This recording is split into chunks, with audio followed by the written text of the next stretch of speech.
Gametogenesis terdiri dari dua kata, yaitu gamet dan genesis. Gamet berarti sel kelamin dan genesis berarti pembuahan atau pembelahan. Gametogenesis pada hewan terdiri atas dua pembentukan, yaitu spermatogenesis dan oogenesis. Spermatogenesis dapat terjadi di testis atau vesicula seminal. Bentuknya berbentuk karena sebenarnya terdapat spermatozoa fungsional yang artinya empat spermatozoa tidak berbentuk. Spermatogenesis terjadi pada laki-laki.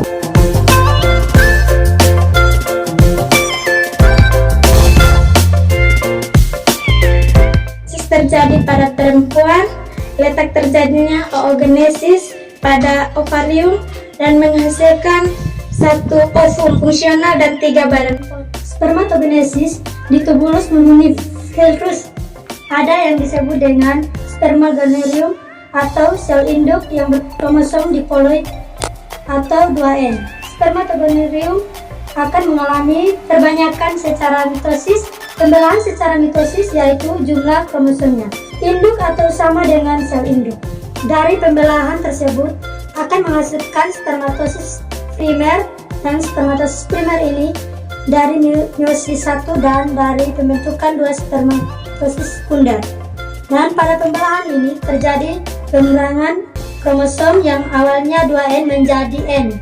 Jadi masing-masing spermatosis sekunder memiliki kromosom haploid atau N, dan spermatosis sekunder akan mengalami pembelahan meiosis 2 yang menghasilkan 4 sperma.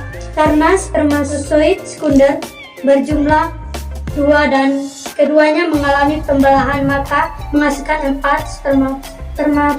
Dengan spermatid ini akan mengalami pematangan di epidimis dan membentuk spermatozoa dan memiliki kromosom haploid.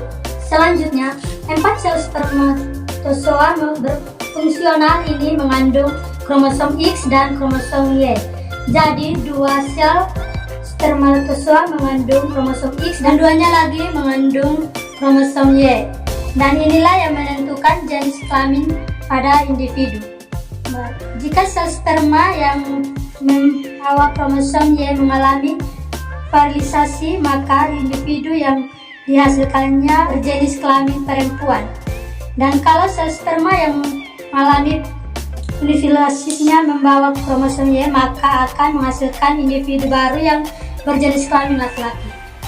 Oogenesis. Proses pembelahan oogenesis dimulai dari oogenik yang mengalami pembelahan secara mitosis dan membentuk oosit primer, sehingga kromosomnya masih sama dengan induknya, yaitu diploid atau 2N. Selanjutnya, oosis primer akan memasuki pembelahan meiosis yang diawali dari meiosis 1 dan membentuk badan polar oosit sekunder.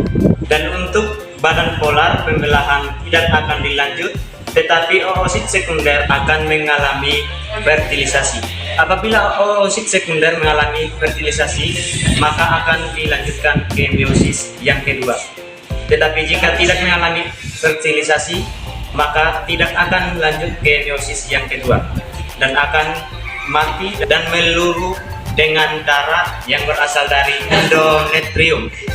Dan jika terjadi fertilisasi, maka akan dilanjut ke meiosis yang kedua dan membentuk satu ootit dan satu badan polar, dan badan polarnya akan mengalami regenerasi dan ootit akan berkembang menjadi ovum atau sel telur.